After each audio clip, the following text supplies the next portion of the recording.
Olá, pessoal, tudo bem com vocês? Bom, hoje é a nossa aula número 8, aula de ciências, e a gente vai falar de um assunto bem legal, que é saúde e bem-estar. Vamos lá? Olha, eu atrapalhando de novo. Aí, professora, dá licença. Isso, melhor aqui. Estamos vivendo um momento muito difícil com a pandemia do coronavírus, também conhecido como Covid-19. Aí eu trouxe aqui uma imagem para ilustrar, né? O que a gente vê nessa imagem? Então, uma pessoa usando máscara de proteção e aqui um desenho simbolizando o vírus, lembrando que é invisível, tá? Então, esse momento é um momento muito difícil para todos nós, não é à toa que estamos em casa.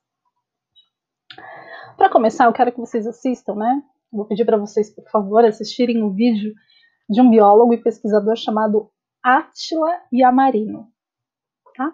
E após o vídeo, tem as atividades propostas que eu trouxe para vocês. O que acontece com quem pega coronavírus? Se você tiver Covid-19, que sintomas que vai sentir e por quê? Vamos dar uma olhada no curso da doença no nosso corpo.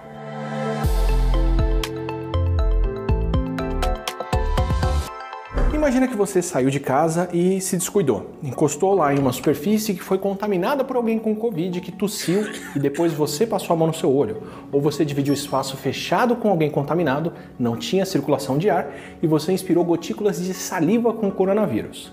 Agora que ele entrou em contato com as suas mucosas, ele pode cair na corrente sanguínea ou seguir se multiplicando dentro do seu nariz e descendo pelo sistema respiratório. Essa multiplicação do vírus pode ser inclusive a causa da perda de sensação de cheiro e gosto, que é a hiposmia, que muitas pessoas sentem nos primeiros dias da Covid. Os outros sintomas não aparecem na mesma hora, eles podem levar de 2 a 14 dias para acontecer, enquanto o vírus começa a tomar conta dos pulmões, que é o período de incubação. Nesse meio tempo, durante a incubação, o vírus está entrando nas células que cobrem o interior do nosso pulmão, se multiplicando e destruindo essas células por onde passou. Por isso que gargarejo, bochecho ou mesmo beber água não adiantam contra o coronavírus, porque ele está nas vias respiratórias. E aí, por volta de 4 dias depois, essa multiplicação do vírus já pode ter sido suficiente para ele estar presente no muco e na saliva em quantidades grandes e começar a ser transmitido por nós, mesmo sem sintomas. Esse período, onde alguém que tem o vírus pode transmitir ele para outras pessoas, mas ainda não sabe que está doente, é o grande motivo de precisar isolar todo mundo, como a gente tem que fazer com a Covid-19, já que outras pessoas podem pegar o vírus de alguém que nem sabe que está com ele. E para a maior parte das pessoas, lá pelo 5º ou 6º dia, o corpo começa a reagir ao vírus e aparecem os sintomas. E a maioria dos sintomas mais sérios acontecem por causa da reação do nosso corpo e não por causa do vírus. Começando com a febre, que é o sintoma mais presente, e também a inflamação dos pulmões, que causa irritação, que faz o corpo tossir, daí a tosse seca que muitos com Covid-19 têm. E junto dessa inflamação do pulmão, o vírus acaba destruindo as células que levam o muco para fora de lá e das vias aéreas e o catarro acaba se acumulando. E com essa multiplicação no pulmão, com essa complicação, a inflamação e o catarro, vem o cansaço que muitos podem sentir e a falta de ar que é tão marcante na Covid. E em casos mais raros, o vírus pode atacar mais do que os pulmões e atingir o sistema digestório, de onde vem a diarreia, as náuseas e o vômito, que são mais raros. Esses são sintomas dos casos mais leves. Para a maioria dos adultos e para a grande maioria de crianças e adolescentes com Covid-19, é assim que a situação caminha. Nos casos mais leves, esses sintomas vão levar uma semana para melhorar ou até 2 em casos mais moderados, mas essas pessoas se recuperam sem precisar de hospitalização. Já nas pessoas mais velhas, em alguns casos mais novos, e entre aqueles que têm condições de saúde que vão complicar a progressão da doença, como problemas cardíacos, diabetes, pressão alta, asma ou outros problemas respiratórios, as complicações podem ser maiores. Nessas pessoas, não só a inflamação pode ser mais séria, como o acúmulo de líquidos no pulmão pode ser bem pior. Esses vão ser os casos moderados a mais graves, onde acontece a versão pneumônica da doença nos pulmões. Nesses casos, depois de uma semana dos primeiros sintomas, em média, ao invés dos sintomas começarem a ir embora, eles se tornam piores. E o acúmulo de líquidos no pulmão, nessa situação, pode causar a falta de ar que obriga muita gente com Covid-19 a buscar hospitalização para receber ajuda respiratória.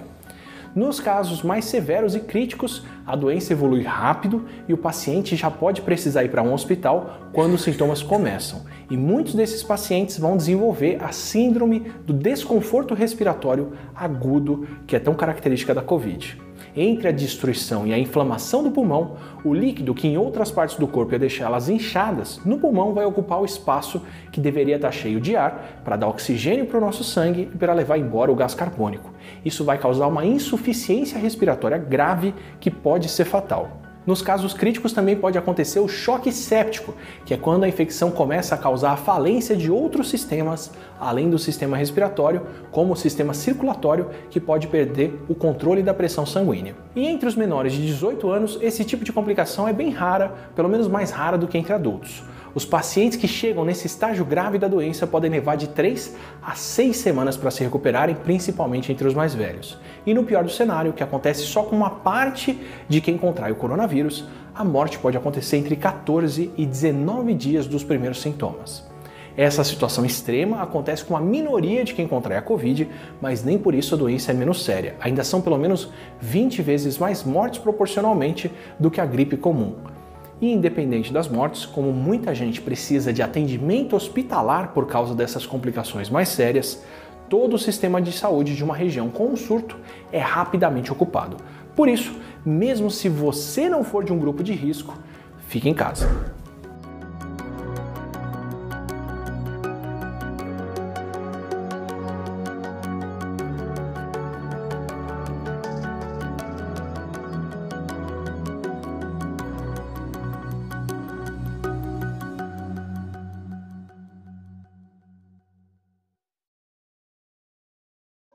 Bom, vocês viram o vídeo do Átila, né? Vocês viram que lá ele fala como que se dá a contaminação pelo coronavírus, como ele se espalha, né, entre a população e os principais cuidados que a gente deve ter. Eu trouxe para vocês uma atividade bem interessante, que é a seguinte. Diz assim, ó. Identifique as maneiras corretas de como podemos nos prevenir do coronavírus e registre em seu caderno. Então, lembrando, toda aula, antes de começar, já fica aí do lado, tá? Caderno, lápis, borracha, tá bom? Então, é assim, eu trouxe uma série de exemplos para vocês. Vocês vão ter que assinalar, é claro que não tem como, né, pelo vídeo, mas identificar as formas corretas de prevenção do coronavírus, ou seja, o que a gente pode fazer para a gente evitar ser contaminado por esse vírus. Número 1. Lave as mãos com água e sabão ou use álcool em gel. Então, se você acha que é uma forma correta, marca aí no seu caderno número 1. Número 2. Saia de casa sempre que tiver vontade. Aqui a gente também tem uma figura ilustrando isso. Então, quer dizer que se você acha que deu vontade, a gente tem mais é que sair, não importa o outro, não importa as pessoas ao nosso redor. Importante assim, deu vontade, sai. Se você acha que essa é a forma correta, marca aí no caderno número 2. Exemplo 3. Cubra o nariz e a boca ao espirrar ou tossir. Então, se você acha que na hora de espirrar ou tossir é importante a gente cobrir, né, com o antebraço, para evitar que esse vírus, né, que essas pequenas gotículas aí de espirro, né, saia e contamine outras pessoas. Se você acha que essa é a forma correta, também é uma forma correta de prevenção, marca número 3. 4. Reúna-se com os parentes ou com os vizinhos todos os dias. Então, se você acha que, já que você está em casa, aproveitar para encontrar os vizinhos ou pessoas que você não vê há muito tempo, se você acha que tudo bem, que é uma forma correta de prevenção do coronavírus, marca aí no caderno número 4.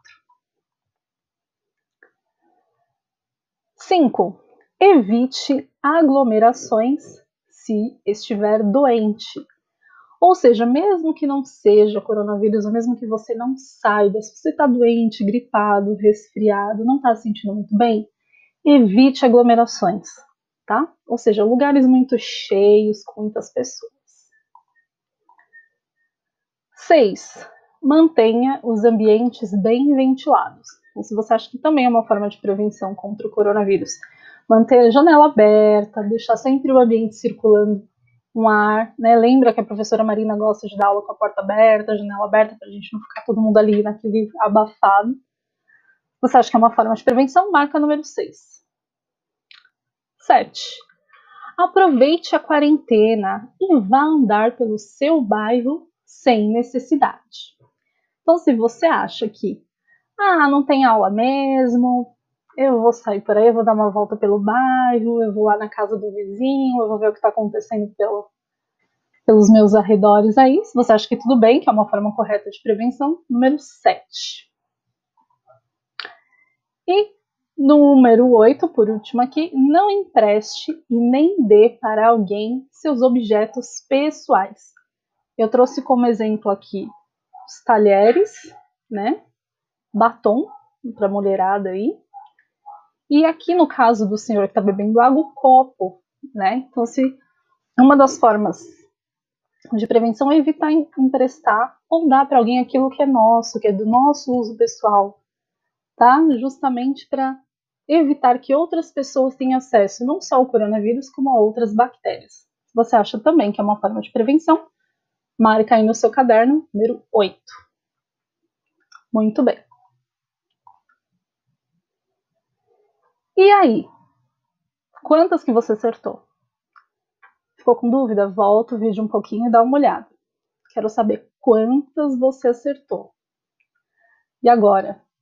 Todas? Nenhuma? Uma só? Vamos conferir? Então, as respostas corretas eram as de número 1, 3, 5, 6 e 8. Então, pega o caderno, vê lá o que você marcou, o que você registrou e confere para ver se estão iguais às que eu fiz aqui, ó. Número 1, 3, 5, 6 e 8. Muito bem, pessoal. Espero que vocês estejam se cuidando, lavando bem as mãos com água e sabão, ficando em casa, saindo somente se necessário, tá? E usando a máscara de proteção. Lembrando que agora é um decreto estadual, ou seja, todo mundo no estado de São Paulo, na cidade de São Paulo e nas outras cidades, a orientação é que saia com máscara de proteção. Tá? Eu vou deixar também um vídeo para vocês que ensina a fazer uma máscara caseira. Tá? Então não precisa gastar dinheiro, dá para você fazer com o que você tem em casa. Tá bom? Beijinhos para vocês, até amanhã, hein? Tchau, tchau.